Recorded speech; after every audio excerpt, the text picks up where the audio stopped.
so I was sort of practicing. Sorry, just to finish that little bit of the story off. So I found the way out. I was on antidepressants for a short while, only low dose, but on antidepressants. And I had this kind of detachment, which is a classic anxiety symptom where kind of things feel like a movie around you, it doesn't feel real.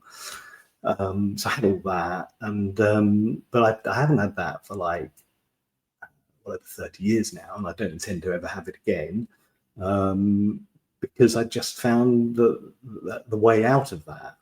And really the way out of that, really in a nutshell, is how we think, who we're being, and what our energy is. That's pretty much it. That's sort of the short version.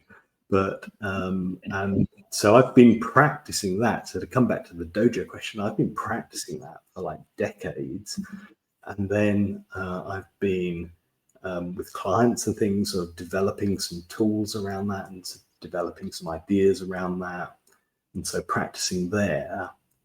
And then when I had this little annoying diagnosis last year, it really didn't worry me, and that was quite fascinating, because if you told me that I'd have a diagnosis, then I would have thought I would have sort of, I don't know, fallen to pieces or cried or been upset at least. But I really wasn't. I was more upset about the guys giving me the diagnosis, because they didn't look very happy about it. They weren't having a great day because they've got to tell someone, we found this lump kind of thing.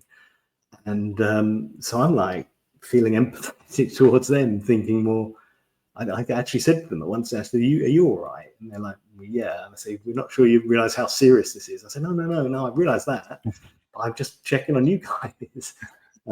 Anyway, so that was that. And that was in the, I called it the not great newsroom. You kind of go into this room and there's like the tree on the wall shining through. And it's the not great newsroom. But I'd rather have party poppers and balloons, to be honest, for me. But that's another thing. But so the dojo. So what I realized though in that moment was the power of the dojo work, as I'm calling it, but the practice of all of those decades really of work that I'd done that meant it didn't really affect me.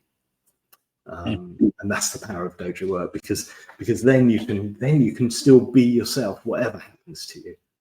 So it doesn't have to be that; it can be, anything.